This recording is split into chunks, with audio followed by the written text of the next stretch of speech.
एक सुनसान और डरावना श्मशान बर्फ से ढका हुआ था, जिसका नाम कालीघाट श्मशान था। यह स्थान जितना खौफनाक था, उतना ही रहस्यमय भी था। इस श्मशान के बारे में कई चर्चाएं और किस्से होते रहे हैं, लेकिन यह सब आपके लिए एक नया रहस्य लाते हैं, जिसका कोई निष्कर्ष नहीं हो सकता। एक रात एक बीमार व्यक्ति ने अपनी आखिरी इच्छा पूरी करने के लिए यहाँ आने का निर्णय किया। वह अकेला श्मशान में पहुंचा और एक छोटी सी कब्र खुदवाई। वह थका हुआ था और विशेषज्ञों के अनुसार उसकी जिंदगी की छोटी सी राशि थी, लेकिन उसका नियमित उपयोग करने का कोई और उपाय नहीं था। उसने वही किया जो उसे सही लगा और श्मशान में कब्र खुदवाई। कब्र खुदाई के दौरान वह अचानक अपने शरीर की तीव्र ठंड महसूस करने लगा। उसके धड़कनें तेज हो गई और उसकी अंधकार में आवाज सुनाई दी, एक डरावनी आवाज, जैसे कोई उसके करीब आ रहा हो।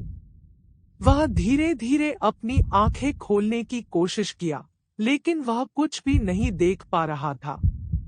उसके आसपास का माहौल कुछ अद्भुत था। असमय अंधेरा गहरा हो गया और वह समझ गया कि वह कहीं और नहीं है। उसकी धड़कनें और तेज हो गई और उसने उस डरावनी आवाज को फिर से सुना, तैयार रहो, मैं आ रहा हूँ।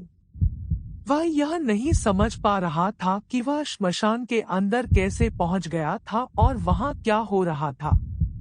उसने कोशिश की कि वह अपनी आवाज से कुछ कहे, लेकिन उसकी आवाज केवल एक अद्वितीय गर्मी की तरह आई और वोट के रूप में उच्चारित हुई, स्वागत है तुम्हारे आखिरी घंटों में। वह किसी तरह से वहां अकेला नहीं था और यह सचमुच डरावना था। उसने प्रयास किया कि वह वहां से बाहर निकले, लेकिन उसकी हर कोशिश असफल रही। अचानक उसने एक आवाज सुनी जो उसके नाम को बुला रही थी, विक्रम, तुम्हारा समय आ गया है। उसके आसपास की जगह से कुछ दिव्य तेज आवाज सुनाई दी और उसने एक अद्वितीय रोशनी की बुनाई देखी।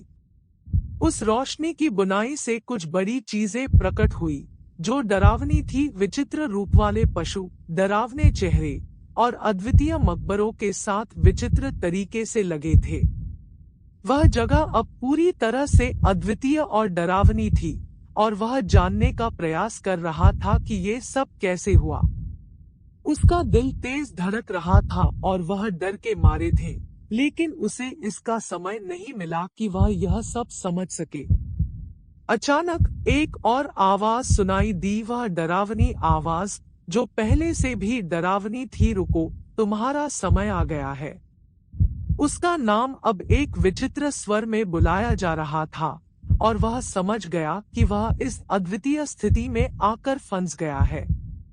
उसने प्रयास किया कि वह किसी तरह से वहां से बाहर निकले, लेकिन उसकी हर कोशिश असफल रही। उसकी धड़कनें और तेज हो गई और वह डर से डरकर अद्वितीय गर्मी में पिघलने लगा। वह समझ गया कि वह यहाँ कभी नहीं बाहर निकलेगा और यह समय भी नहीं है कि वह अपनी गलतियों की क्षमता कर सके। इस रहस्यमय और डरावने श्मशान में वह एक अनंत क्रम में फंस गया, जबकि उसके चारों ओर कुछ डरावने शक्तियों की उपस्थिति थी जो उसके नाम की प्रतिक्रिया दे रही थी। उसका अंत अब यही तय था और उसके लिए कोई समाधान नहीं था। इस रूप में कालीघाट श्मशान एक अनंत और अद्वितीय रहस्य बन गया, जिसका कोई निष्कर्ष नहीं हो सकता था, और वह डरावनी घटना जिसका कोई निष्कर्ष नहीं हो सकता था, जारी रही।